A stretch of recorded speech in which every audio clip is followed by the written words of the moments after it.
Stalin was a mighty man, and a mighty man was he. He led the Soviet people on the road to victory. All through the revolution, he fought at Lenin's side, and they made a combination till the day that Lenin died.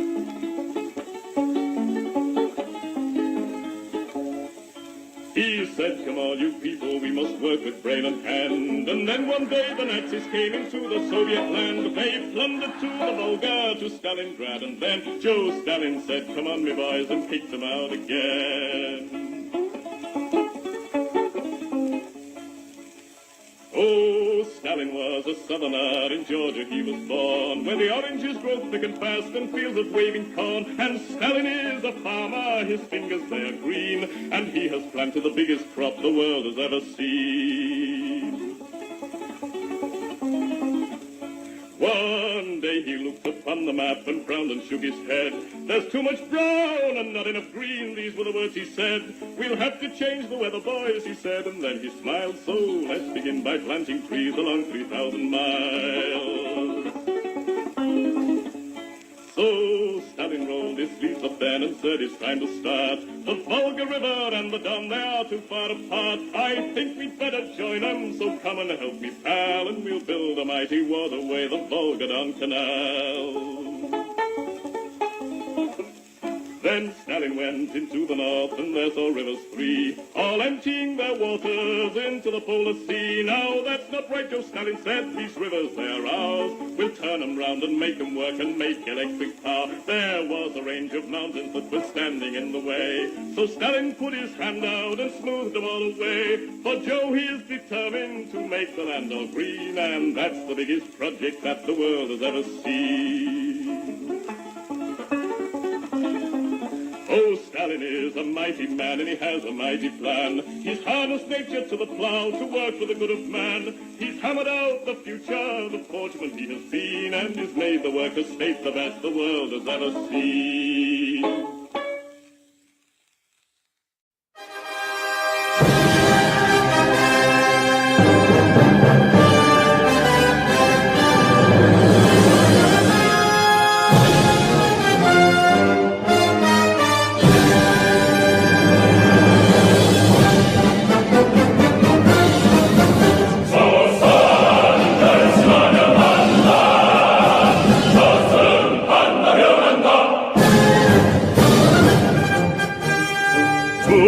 전체의 사회 주의를 우리 어떻게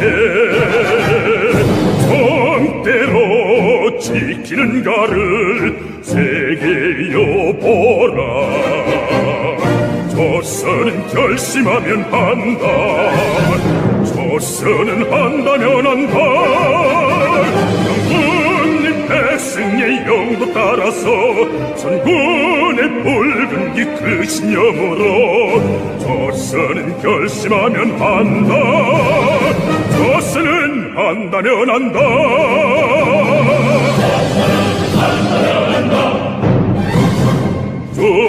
조체의 강성대국을 우리 어떻게 이 땅에 세우는가를 세계여보라. 조선은 결심하면 한다. 조선은 한다면 한다. 정군님의 국의 뜻을 받들어 불굴의 정신력 그대 장으로 조선은 결심하면 한다. 조선은 한다면 한다.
조선 결심하면 한다. 조선 한다면 한다.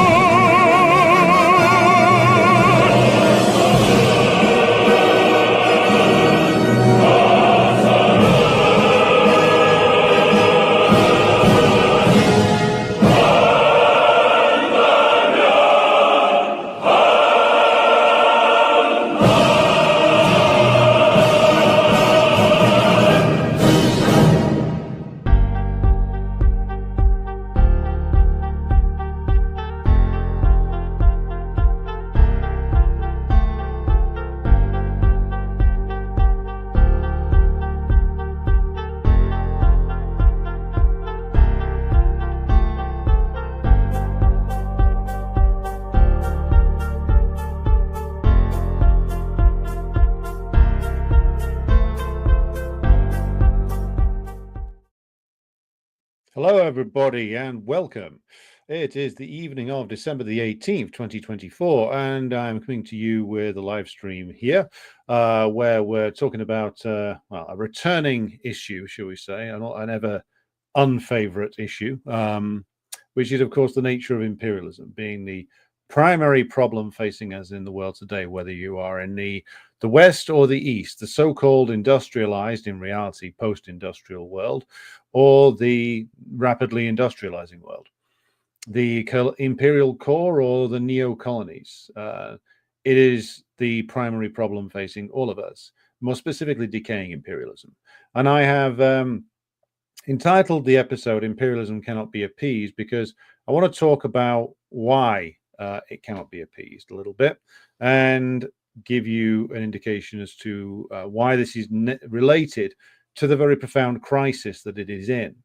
So before we get started, though, I will read to you a quote I actually posted up on the Telegram chat the other day, and this is a quote that was quoted in Capital Volume 1 by Marx, and he takes a quote from a writer called T.J. Dunning, and from his book, Dunning's book, called Trade Unions and Strikes.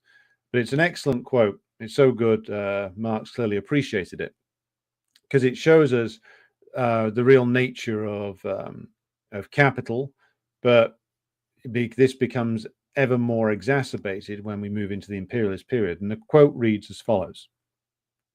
Capital is said by a quarterly reviewer to fly turbulence and strike and to be timid, which is very true, but this is very incompletely stating the question.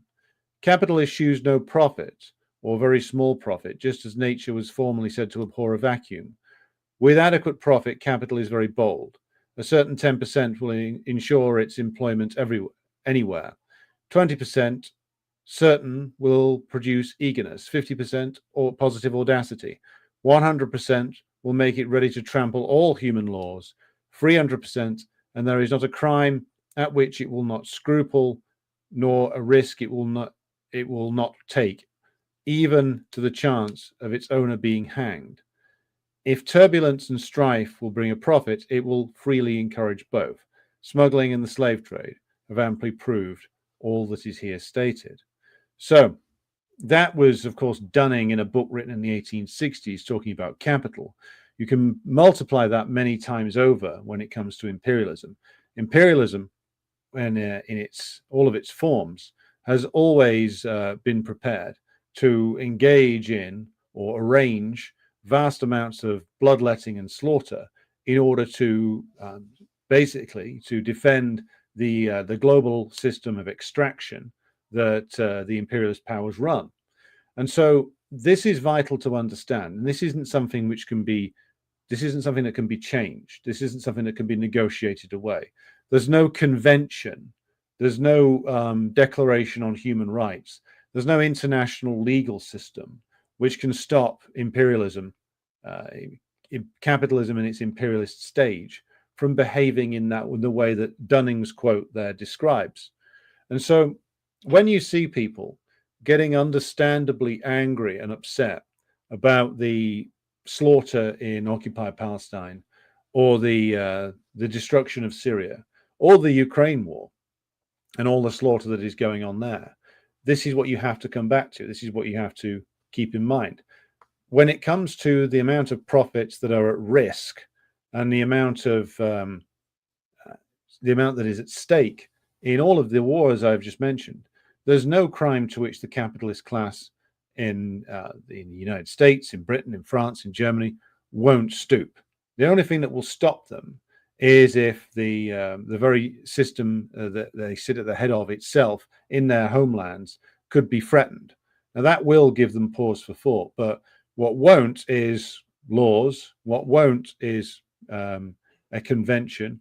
What won't give them pause is any fine-sounding UN declaration, not when the stakes are this big.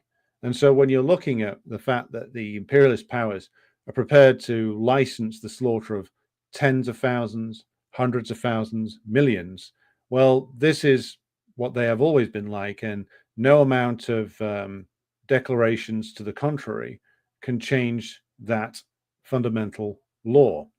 Now, I say that imperialism cannot be appeased because the problem that many people who try to resist some aspect of imperialism, if they're not Marxists and they don't have the requisite understanding of imperialism, think that by making a concession or two here and there, the system can be appeased.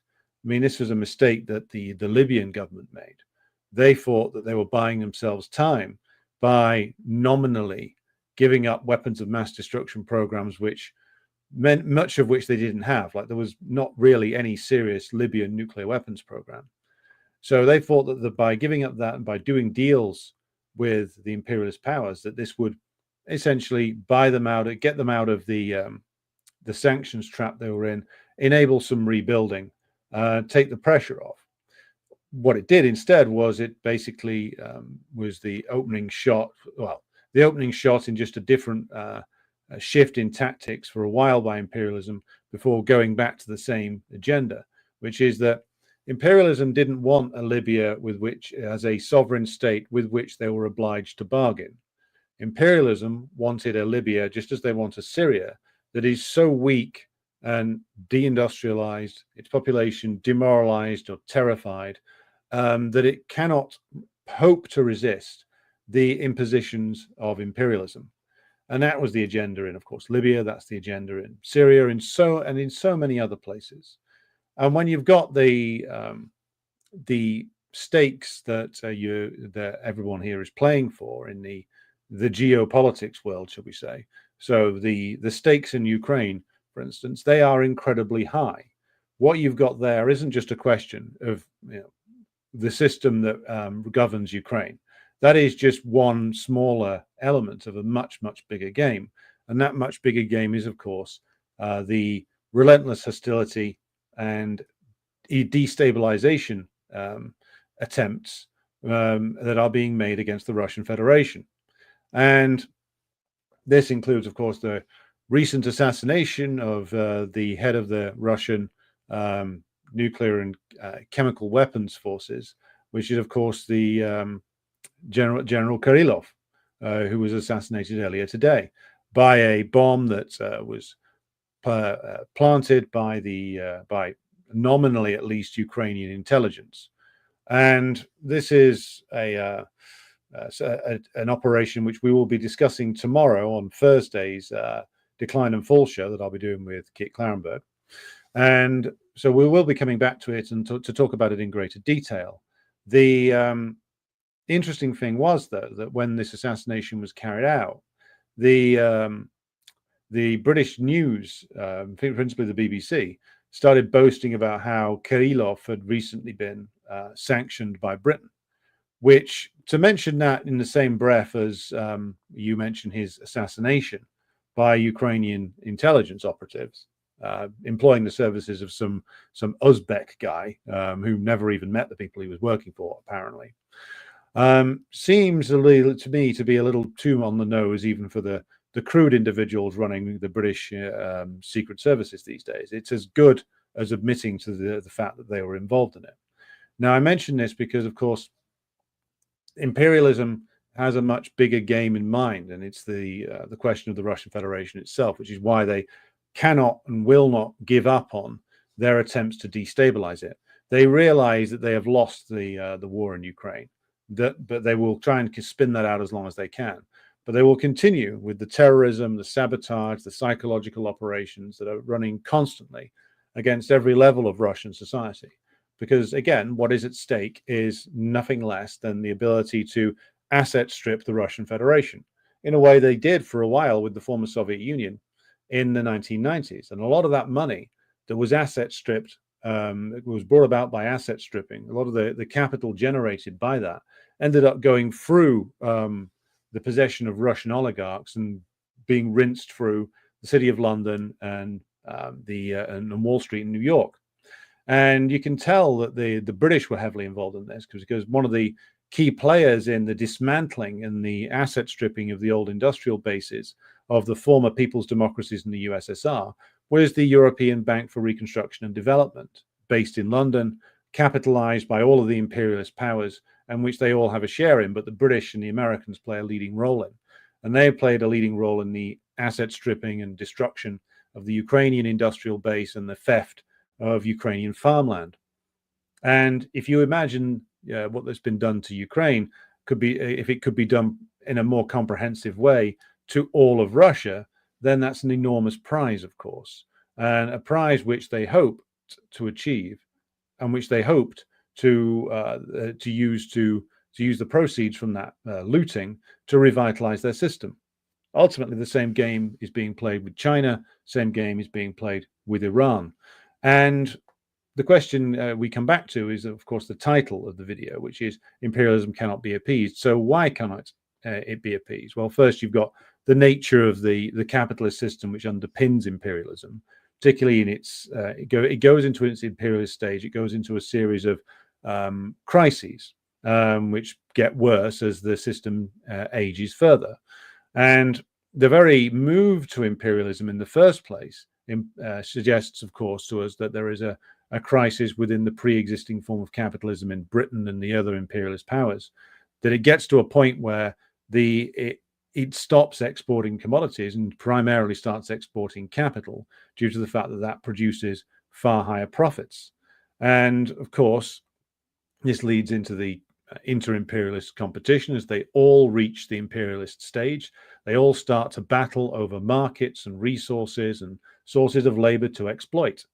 And now we are in the situation where imperialism has been going through a series of very deep crises for over 60 years, since the middle 1960s.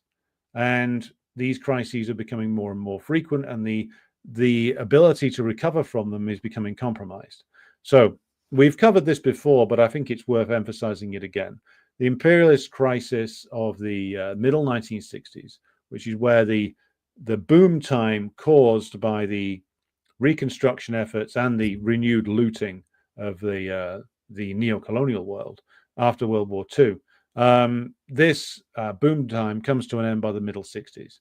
You then go into an intense period of class warfare, certainly in Britain and also in the United States as well, where the strongest elements of the working class are defeated. And imperialism moves into a much, much more advanced version of deindustrialization and financialization.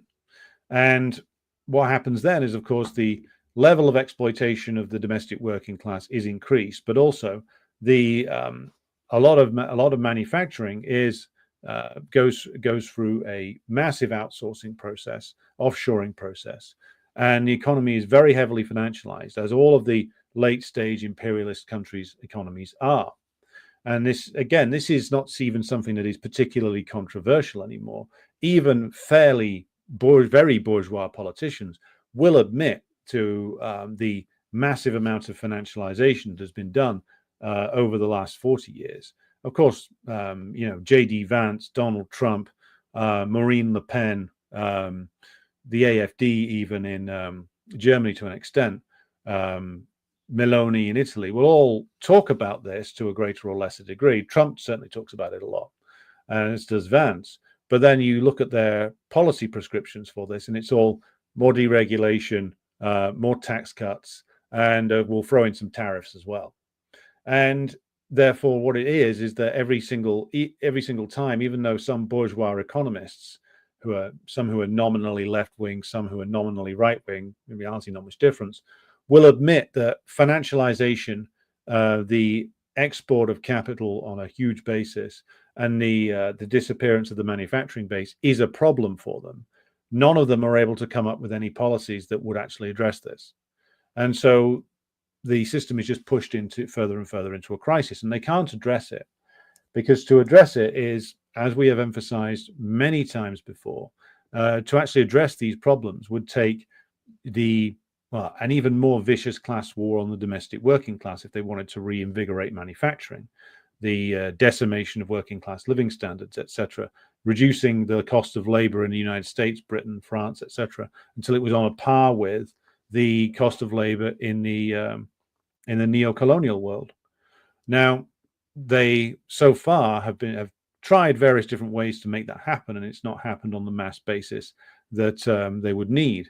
And so they've adopted another way over the last 30 years of trying to boost profits continually, and that is, of course, perpetual cycles of imperial war.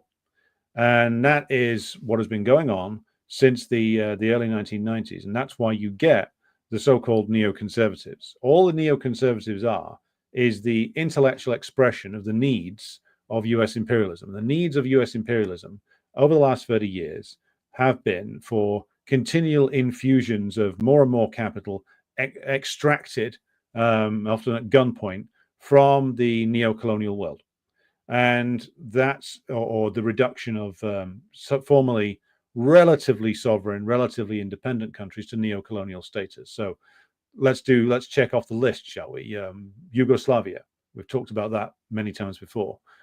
Iraq, Libya, Syria, and you can add to that list ultimately Yemen, or the parts of Yemen controlled by Ansar Allah, and ultimately Iran. Much bigger prizes, Russia and China. Imperialism requires the absolute destruction and subjugation of all of those, certainly the smaller countries. Any country which even has 1 foot outside of the system of total imperial control will be subject to all manner of operations, up to and including a military one, in order to try and subjugate it.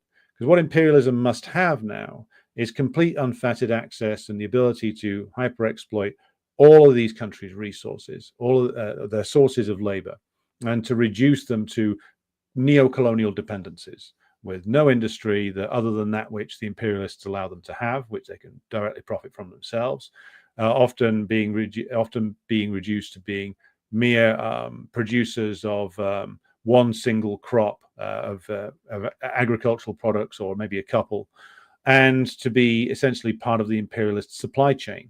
That's what imperialism requires. And this lies behind all of the moves that imperialism makes. So you take out, in the 90s and 2000s, they look to take out those countries that are still able to exercise any degree of independence. You subjugate them, and then you continually move towards trying to subjugate the larger and larger countries. But as this process is going on, imperialism's crisis keeps growing. There's been, since the early 2000s, really, there's been a series of recessions which the recovery from which basically becomes non-existent quite quickly. So you have the boom of the 1990s in Britain and the United States, which dissipates very rapidly as soon as we head into the 21st century. You have the bursting of the dot-com bubble. Then you have more and more turbulence building in the British, US, and Western European economies, the imperialist countries, into the 2000s, and various attempts to basically try to reinflate the various bubbles that go pop every single time. No real attempt at structural change is made, because they can't do anything. They can't change this structure, not without collapsing the whole thing.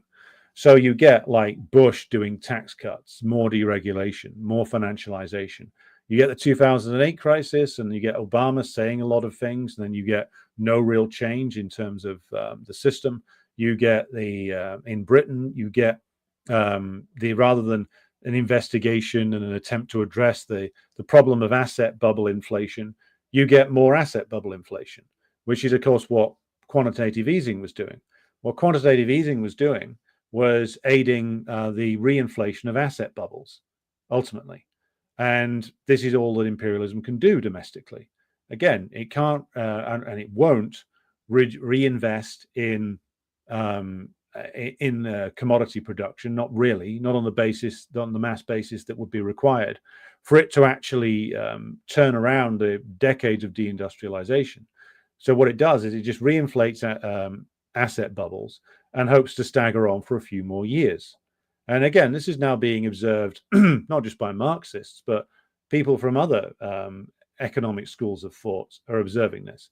Even like some fairly standard bourgeois economists will admit that this is a problem, but none of them know what to do, because to actually tackle it, you would need to either do one of two things: wage a class war upon the working class, which is so intense it would risk destabilizing and maybe even destroying the system, or start infringing upon the profiteering of the parasite capitalists.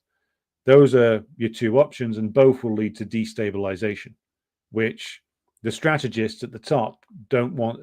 They would love to wage a very sharp, brutal war upon the working class, which is, of course, class war is permanent, but they would love to intensify it even further. Whether they can do that and not risk system collapse, though, that is what stays their hand to the degree that it is stayed. So what they've got now is, of course, increasing desperation, because they know that the system is failing. 2008 was one stage of this long-term collapse. 2020 was another, covered up by the vast amounts of money they pushed into the system on the false basis that it was all about solving COVID or cushioning from the impact of COVID. There is another one of these severe recessions coming soon. And this lies behind all of the desperation and the brutality. Remember what the quote we began the episode with about the crimes that capital will commit when the return is 100% or 500%. Well, imagine if that's the return, but not only is that a good thing to have in terms of the making a gigantic amount of money off minimal investment, but also it's something that the system desperately requires. It desperately requires a huge infusion of looting from countries that have basically collapsed, which is why they've pushed Syria to total collapse. It's why they did the same thing with Iraq. It's why they're doing the same thing with Libya. It's what they tried to do in the 90s with Russia, basically turn it into a bankrupted, barely functional neo-colony. And it's what they would do now if they could get away with it. And fortunately, they're not getting away with it thus far. It's also the aim they have ultimately for China.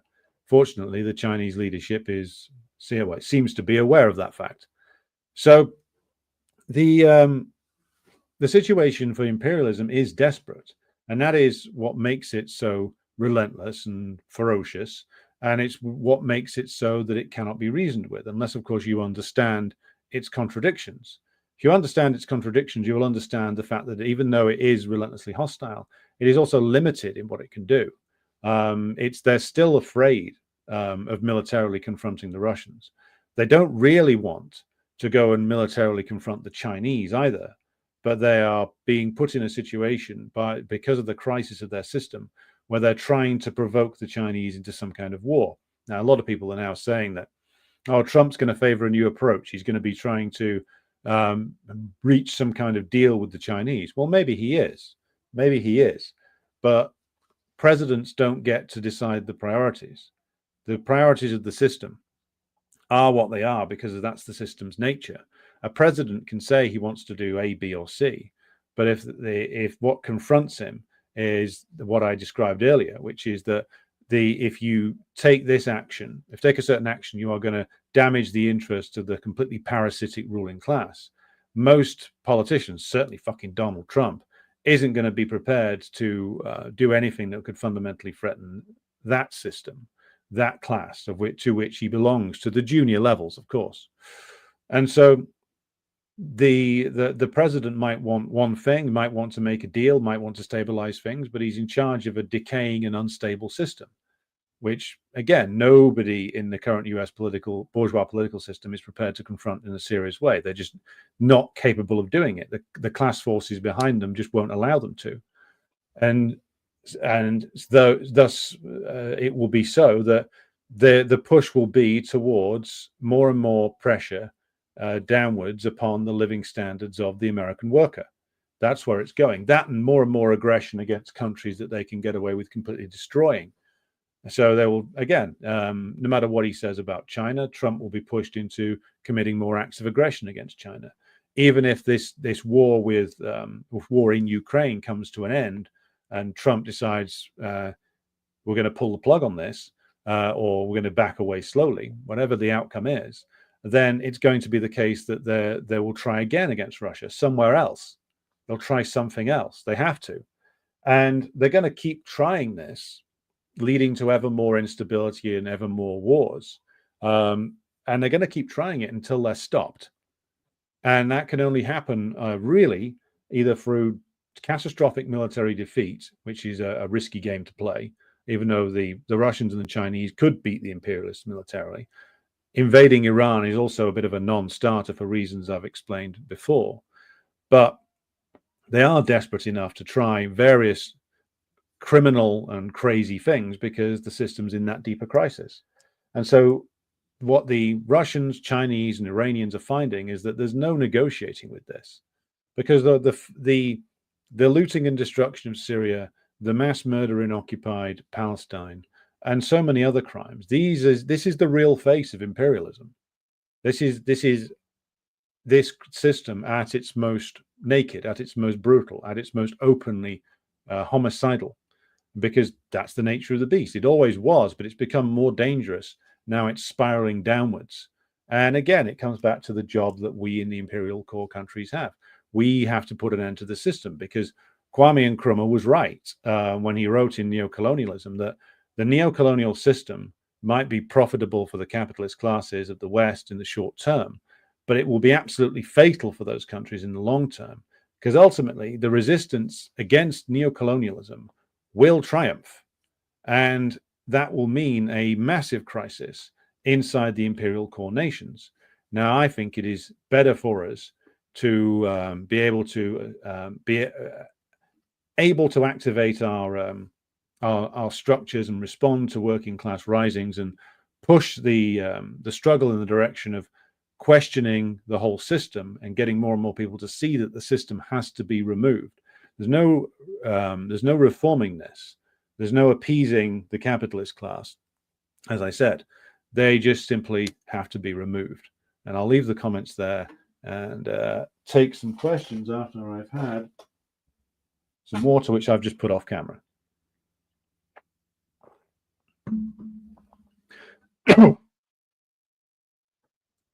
Right, moving back to the top. And we have Veshin Pamet, who says, Zdravite, drugari. Hello, comrades, and hello to you. Working Prole Incorporated, hello to you. And The Lemon, good evening. And Enigma, greetings to you. Hello to Daniel over there in the West Country. Hello to Christopher Rogers over there in Southeast Wales.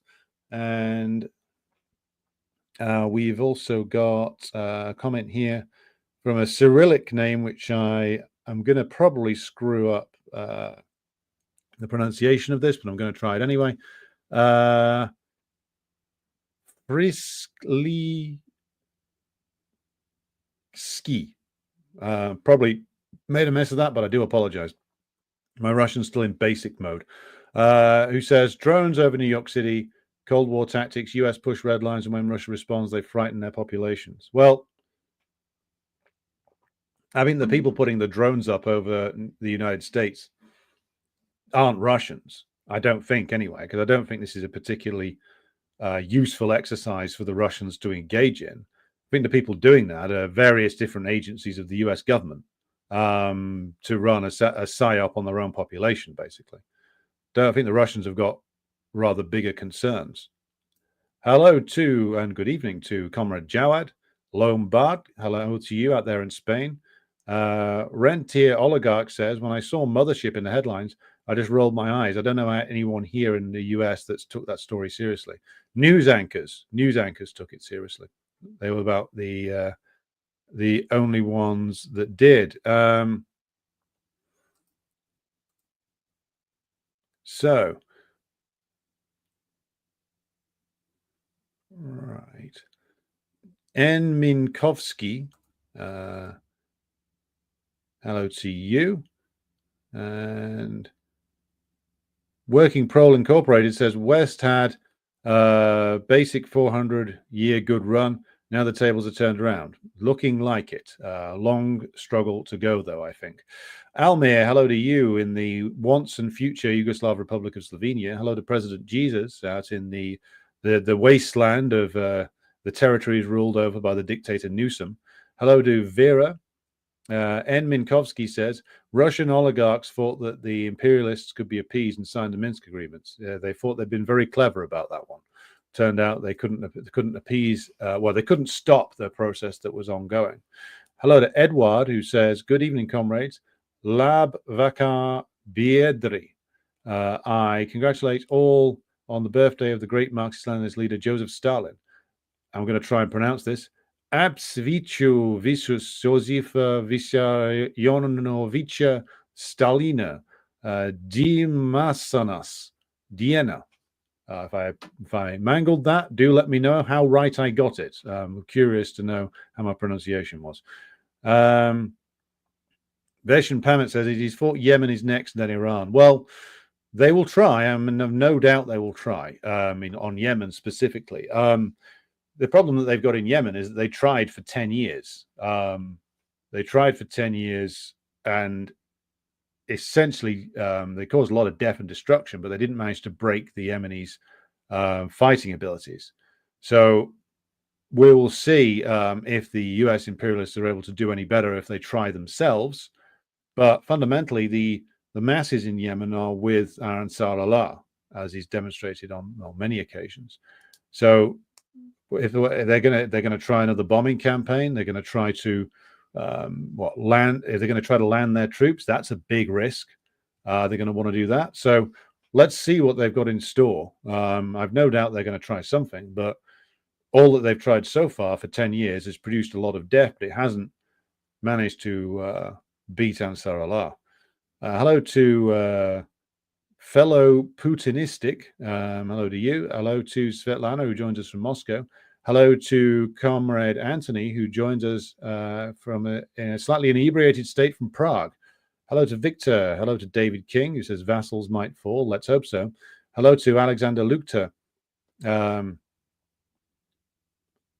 Just got home again. Had to witness a German stopping a woman in a parking lot yelling, "She's a thief, police." Class solidarity saves another grocery chain. I'm still disappointed every time. Yeah, well, I don't know why you'd bother reporting a shoplifter. Seriously, it's like, what is the point? Whatever that person's going through is not going to be made any better by a trip to the bourgeois state's police cells. Hello to Rista Kostadinov, Bob Parr joining us from the US vassal state of Australia. Hello to Nikki joining us from Athens. Hello to D. Russell Moros. Edward says bourgeois states like Syria, Russia, Iran, India, South Africa, Brazil, Yugoslavia always bargain and capitulate to imperialism because the capitalist elites want to do business with the West. Well, that's been the case in the past. I think Iran is a bit of a different case because there's a strong revolutionary element there within the masses themselves, and they have a level of political organization that is dedicated to defending the positive legacies of the 1979 revolution. South Africa, I mean, well, just look at what's happened to the ANC there. Brazil, again, very strong comprador presence. Syria, well, the full story of what the hell happened there is yet to be written, so I'll reserve judgment slightly on that. But Russia, again, still an active struggle. Like, the elements of the bourgeoisie in Russia realized that the imperialists weren't going to let them join the party, just be incorporated into the system or have any sovereignty at all. And so for certain members of the certain elements in the national bourgeois were pushed to the point where they had to engage in a struggle. Now, the fact that imperialism has refused to make any concessions to them means that they're still in that struggle. We will see exactly what Trump turns up with, or whatever he puts his name to. I don't think it'll satisfy the Russians, though. Hello to Comrade Naylor. Hello to Grassy Knoll, joining us from Seattle, Washington. Edward says they can't learn lessons because of their class interests. Well, certainly the imperialists can't. Hello to Luca. Apparently, YouTube didn't notify that there was a live on. Well, I set this up at the last minute because I've been busy with other things today, so maybe that's why. Hello to, Rista Costadino says, Hajun Chang is not Marxist, but in his lessons he does mention Marxists fought too. He also supports pro-industrialist economic policies. Heard the name, never looked at his work, though. Tim Gray says, are we seeing what is happening in Argentina, or what they want to roll out here? Well, ideally they would. That's certainly true. I mean, we've yet to see what will happen in Argentina in the near future, because essentially Milei heads a sort of an unstable comprador regime, which is still obliged to go cap in hand to the Chinese for all that lunatic's posturing and gesturing. So we'll have to see what goes on there. But they're now claiming, of course, that Milei's experiments are a great success, based on not very much. But I'm going to do a deeper dive into that at some point. Anthony says, is naked fascism imminent in the West? Well, we're going for, I mean, we're heading towards it.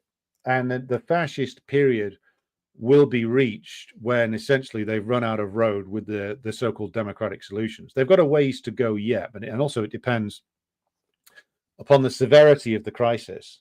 How bad are things? How much do they need to dramatically assault the working class? These are all the questions that would need to be addressed. But it's in the works, I think it is fair to say. As to how quickly, that needs to be looked into further, but it's definitely something that's more on the cards. Veshan Pamet asks, what is the reasoning behind the West's continuous belittling of their opponents' capabilities, particularly advanced nuclear powers like Russia, China, and the DPRK? Exceptionalism or insanity? Well, they publicly belittle them. Privately, though, they do take them seriously. So, like the DPRK, in public publicity, the imperialists are always saying how wretched it is, how poverty-stricken it is, how it's a hermit kingdom. But privately, they know very well the DPRK has nuclear weapons capabilities. They know that the DPRK has missile capabilities that can hit the continental United States with nuclear weapons. Now, the US might think it's got the capacity to shoot some of those down. That's a question to which I don't have the answer. But they take the DPRK seriously, though, because, well, they have to. They mock Russia ceaselessly in their public statements, but they were always thinking that their victory in this war would not come strictly on the battlefield, but would come via sanctions, siege warfare, psychological operations, and potential palace coup or color revolution, or maybe a combination of the two in Russia. They knew that winning on the battlefield wasn't the way that they had to go, which is why they never planned for the kind of war they're having to engage in now. So in China too, I mean, they take the Chinese industrial capacity very seriously, which is why even in the West, you've got like some of the European countries and some people in the US screaming hostile statements at China. And on the other hand, they then go and say, oh, maybe we can do more business. So the capabilities of countries like the DPRK, Russia, and China in different ways, they're belittled, disparaged, demonized on the one hand. On the other, they clearly do take them seriously, because if they didn't, then they would have taken far more risks militarily against the Russians. If they didn't, then they would have tried something against the DPRK. They do try provocations constantly, but the DPRK plays it very well. So I'd say that the belittling is really something that is for the masses and for the dumb politicians. It's the elite themselves, well, the intelligence men, the generals, some of the senior permanent officialdom do understand more of the correct situation. Greetings to Jonathan Collins out there in the south of West Lancashire.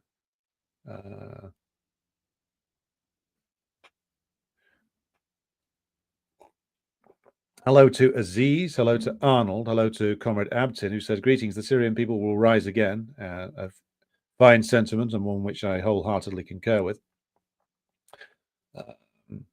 Svetlana says, I watched a video by Bald and Bankrupt on YouTube about poor towns in Britain. My apologies, of course, but some of your towns are soulless, appalling shitholes. Well, yes, trust me, I've lived in some of them. Yes, they certainly are. So we've got Abtin says, so you don't believe Ali Khamenei is releasing TIE fighters over US airspace by way of a mothership? Seems so convincing. Well, it is if you only watch CNN. Hen Nap, I see your question. Email it to me and I'll come back to it on another night when I've got more time. N. Minkovsky says, do BlackRock and such have a plan B after Ukraine's defeat? They would lose a lot of money, correct? Well, that's part of the reason why it would be part of the calculation as to why they want to maintain at least an agricultural Ukraine with the ability to export grain, because they want to save those investments in the West. Those investments they made in the East, they are gone. The so-called investments in Ukrainian industry in the East, what was the East of Ukraine, that's mostly gone. So the plan B is to retain as much of the country for exploitation as they can. But again, that was never the main game here. Profiteering off Ukraine was part of it. The much bigger prize was always Russia. David King says, what are the plans for India? Divide to rule. That's an interesting question. And you know what? I don't have enough information on that yet, but I will be looking further into the Indian question. Hello to Edward, who says, aren't the Sahel states going down the Egypt, Nasser, Ba'athist route? Limited social programs and industrialization, keeping capitalism in place and ultimate degeneration into comprador colonies. I don't think so. I think there's several differences there. First of all, there is an element of involvement from the masses, certainly in Burkina Faso, certainly also in that they have mass support in Niger and Mali, which is why the ECOWAS military intervention didn't come off. Again, it's too early to tell, but if they do succeed in removing neocolonialism, both French and American, then that will be real progress. So to make and of course in Burkina Faso you have at least nominally a commitment to a form of socialism there and Pan-Africanism that the Burkinabe government headed by Traore is looking at. So we'll have to see. I mean, certainly there will be weaknesses in those systems because these are progressive military regimes that have come to power through a coup. To survive, they would need the continual involvement of the masses. It would seem that Ibrahim Traore understands elements of that. As to the others, I don't know enough about them as yet. But you also have places like Senegal, which has also elected a sort of a left nationalist figure. So there's clearly a move towards some kind of progressive governments on a regional level there that are now wanting to set up a regional federation outside ECOWAS, which is good. Again, though, to guarantee that there is a revolutionary process which can be ongoing, the masses must be mobilized, engaged, and politicized in that process. And in some elements, there's some elements of that, but we'll have to see how it works out, basically. Nikki asked, where is the vassal Australia going? Elections in 2025 will probably result in Egghead Dutton taking over. Albanese has been as working class as Keir is. Yeah, well, it's basically the same party, but with a different accent. Generally speaking, I mean, correct me if I'm wrong, but the Albanese government has been basically not all that much different from the previous Liberal administration. So it's basically treading water. But I would need to look further at Australia because I haven't actually done enough research to opine confidently on it. Hen Nap, I see the second part of your question. It deserves far longer than I've got to give you tonight. So email me both halves.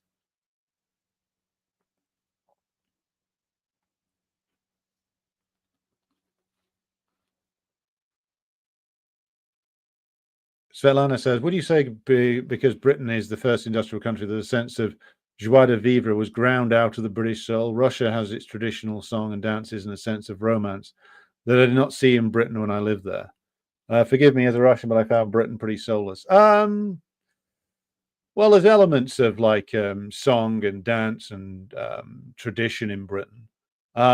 You're right that because it's the first capitalist and the first imperialist country, there's been a lot of stamping out of like the certain cultures, and everything's been basically corporatized in a horrific way. I mean, that's that's the stage of imperialism we are at now. I wouldn't say it's entirely disappeared. I mean, it depends where you go. If you go to certain cities, you will never find a bar or a pub that's anything other than like a soulless corporate hellhole.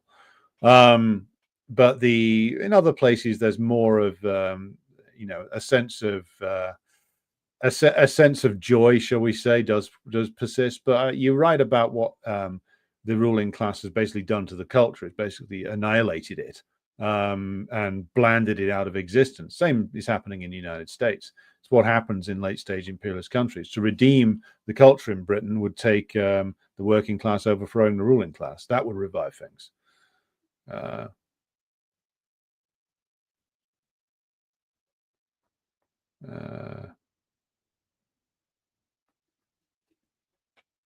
So let's just scroll through some more comments here. Hello to all 396 of you watching on various different platforms. We're live tonight on Instagram and on Rumble and on X and on YouTube. Almir says, I was watching Syria analysis today. Kevok was talking shit about the DPRK, made me angry. I said, if Syria was like Korea, it wouldn't fall the way it did. People need to understand and study the DPRK. Like, even people who have been subjected to imperialism still spout imperialist crap. I mean, it's something that we all grow up with to a greater or lesser degree. Us in Britain to a very great degree, and it's something that we have to unburden ourselves of. Maybe in the manner of Kamala Harris, to be unburdened by what has been.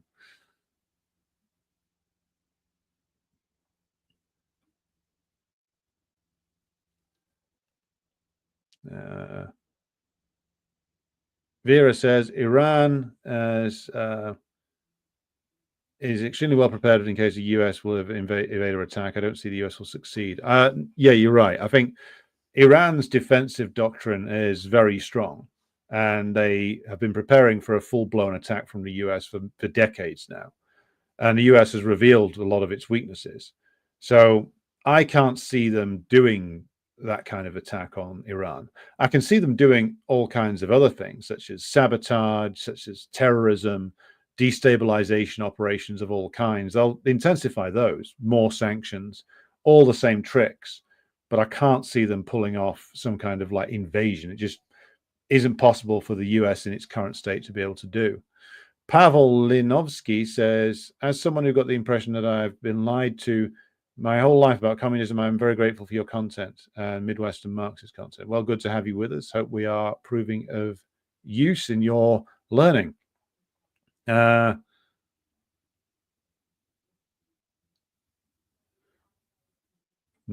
you're recommending a Dialogue Works episode with a guy called Graham Fuller. Okay, well, I'll check that out. Agricola says Bolden bankrupted is an MI6 asset. He was jailed and evicted from Russia in 2022 when he tried to linger around a military district capital. That's where the main Russian electronic warfare research center is. Don't know him, so I'll have to look more into that before I say anything further. Pavel says, my parents are rabid anti-communists who grew up in the 60s to 80s in communist Poland. I have never heard one good thing about socialist Poland, despite the fact that housing was never a problem then. Yeah, it's amazing the way, that people don't appreciate that, because housing now is very much a problem in Poland and elsewhere. So like having the basics of life taken care of, the essentials of life taken care of, is something which is absolutely invaluable and should not have been given up.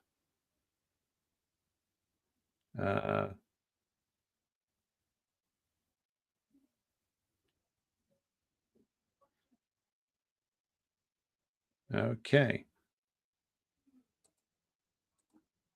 Hello to Dan Kovalik, who's joined us. And I believe, Dan, you are over in, is it Lebanon at the moment? Hope the work over there is going well. Looks like you're finding out a lot of interesting things. You are, of course, welcome back on the program, Dan. So drop me a message if you can, and we'll sort something out. Hen Nap, you're going to email me that question, okay? More on topic. What would the US's reaction be if a dictatorship of the proletariat was set up in Britain? Directly invade or blockade? Well, first they'd mobilize every asset they've got in Britain, which is considerable, not just in terms of their own assets, but the fact that the British and American bourgeois states' security structure is very intertwined, and they come basically as a pair. I'm going to be talking about it with Kit Clarenberg tomorrow. There is an awful lot of evidence that the British were one of the key players in the Gladio operations. So you could expect them to engage in all kinds of sabotage and terroristic operations, assassinations, that kind of thing. Direct military intervention would be difficult if the dictatorship of the proletariat was organized enough to have its own armed force in place pretty quickly. I was able to isolate sources of the sources of a U.S. military presence. So if you're able to isolate and cut off the U.S. bases from each other in this future potential scenario, then you would perhaps minimize the intervention and demand immediately that the U.S. withdraw its forces with no delay.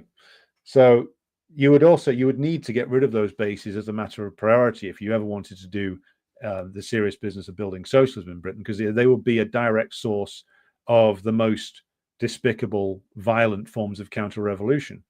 So they'd try every trick in the book against us. There's no doubt about that, including trying to instigate civil wars, fund like the British equivalent of like the Azov gang and various other and the Contras and all the other people that the US gets involved with. The biggest and best defense against that, though, would be a revolution inside the US itself. Because if the US ruling class was suddenly tied down inside their own country, having to fight to try and preserve their own domination inside the US, then that would leave them much less able to actually interfere in other people's ongoing revolutions. So the best defense against US intervention in a revolution in another imperialist country is a revolution in the US itself. So encouraging words there to the comrades in the US. We all stand and fall together.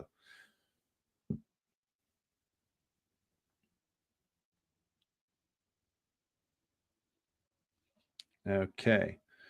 Edward says the insane anti-communism is the same in Latvia, not just in Poland. I just don't understand. Every economic and life statistic was better under socialism, yet there is so much hate for the system. Well, that's what you get when there's no organized communist presence that will defend the previous system. Like in Russia, for all that the KPRF get criticized, sometimes correctly, sometimes not, they did preserve the positive legacies, or at least they preserved in political form the positive memories and the positive legacies of the Soviet system, and actually spoke up for it and agitated for it all the way through the 90s and into the 2000s up to today. So they got through the worst elements of the Comprador period and managed to preserve a structure and a living memory and link with the past. What happened almost everywhere else, and tragically including Ukraine, which once had a very strong communist party, was that link was broken because not only did the former communist parties and workers' parties disappear, but they disappeared in a way that left no real mass party behind that would defend the legacy and would defend historical truth. So in Russia, at the very least, the KPRF actively goes out there and defends historical truth against distortions of Soviet history. So hence why, like you now have a revival of the reputation of Stalin, whose birthday it is today, by the way, in Russia, in a way that you wouldn't have got without the KPRF's work. Same is true in a country like Belarus, where you have a strong communist party that has a certain coalition type relationship with Lukashenko. So the legacy of the Soviet period is defended in both of those countries in a way it just wasn't in Latvia, Lithuania, and Estonia, and Poland, and in a lot of other places as well. The communist parties, or workers' parties as they were, or mass organizations, all disappeared and nothing survived. And so there will be pro-communist, pro-socialist opinions in each of these countries, but they'll be on quite a small basis, because the only thing that the mass of the working class has heard in over 30 years has been the anti-communist line, relentlessly. There's been very few organizations, or very small organizations, that defend that the socialist legacy. Even though there is probably fertile ground for it in certain areas of the working class, those organizations are either repressed out of existence or are far too small to make a difference.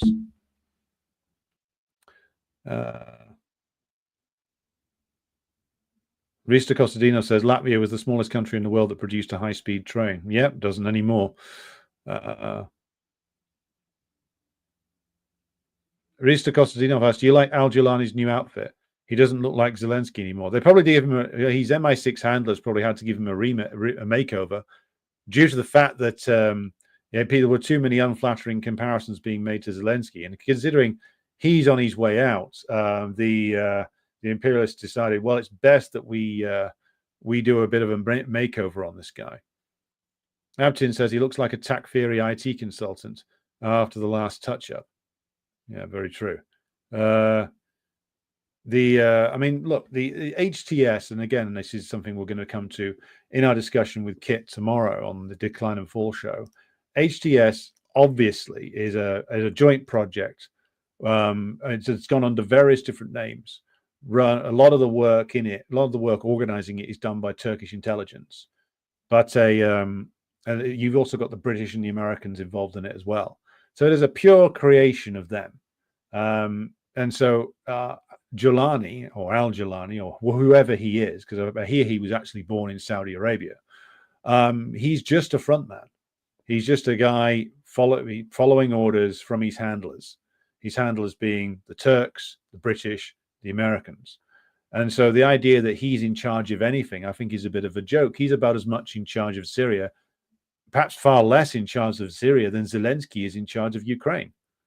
It's ridiculous to present him as anything other than a puppet. Jawad says, Syria fought off reactionary imperialist death cults for 13 years.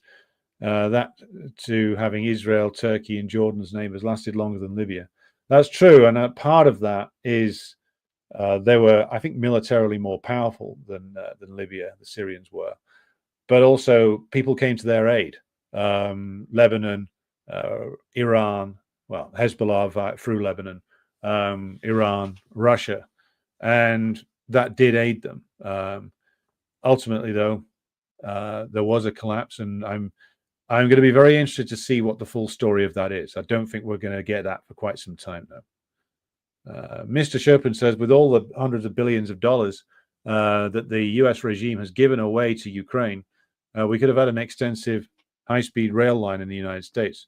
Well, technically, yes, that's true, Mr. Chopin. I would say, though, it's a good rhetorical point to make to people that the governments in Britain and the United States spend all this money in countries like Syria, destroying countries like Syria, and still say they can't invest anything in the homeland. But I think we've always got to bear in mind ourselves that all of the investments made by the ruling class in our countries, they're all dependent upon imperialism. They're all dependent upon the ability to extract vast profits from the despoilation of other nations. So yes, they could spend that money in California, but they won't, or anywhere in the United States, but they won't. Not only because it doesn't produce, won't be profitable enough to invest there, but also the mere fact that they are able to field giant budgets, they're able to create money out of nothing, is based on the continued existence and domination of the imperialist system. The fact that the dollar remains the international reserve currency is based on the imperialist system. So the ability to conjure money up on an electronic balance sheet is based on that. So we've always got to be aware when talking about these things that, yes, rhetorically speaking, you can make a point to people saying, well, why are they spending money on X when they could be spending money on Y? What are their priorities, not us? Because that it's right that the priority of the various ruling classes in the West isn't their own population. Of course, it's not. But we've always got to be clear that it's not just a matter of priorities. It's a matter of that we have to see things in an all-around way. It is all the system ultimately derives its profitability and derives its existence now from this parasitic global exploitative system, which is on the downward spiral now, and that's what we absolutely have to keep in mind in building our analysis. Pavel Linovsky says, one of the stories my parents about communist Poland, from the stories, it seemed that the healthcare system was crap, running on bribery and severely lacking in some aspects. Is there any explanation? Well, I don't know enough about that to answer your question, Pavel. I think it would depend upon which period of socialist Poland you were looking at. So when I finish the research into the socialist period in Poland, I'll be able to give you a more thorough and comprehensive answer to your question. At the moment, I'm not going to speculate because I don't know enough about it. When I do, I will say so. Anthony says, true, in the Czech Republic, the KCSM communists seem more keen to distance themselves from the Czechoslovak communist past than pointing out its enduring achievements, which is unfortunate.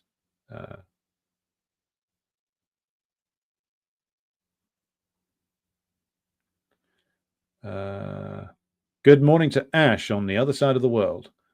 Okay. Okay, so I'm going to have to bring things to a close for this evening. Quite a short one tonight, but we'll be back tomorrow around about the midday mark with Kit Clarenberg for the latest episode of Decline and Fall. So thanks to everybody who's tuned in tonight, and be sure to like and share this stream if you haven't done so already. Thanks to everybody who supports the show on Patreon and Buy Me a Coffee, and I'll be back with you again tomorrow. But until then, good night and solidarity.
Olsun yolsa,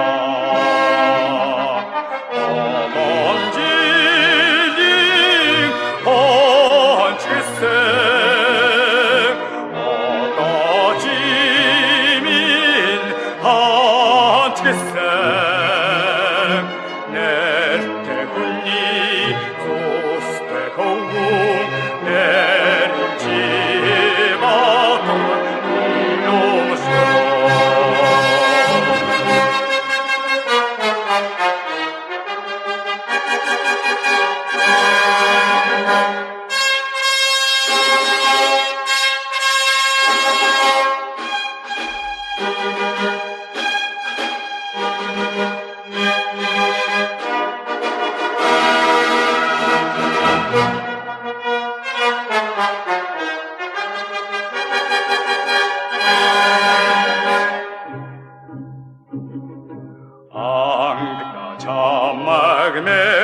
Ci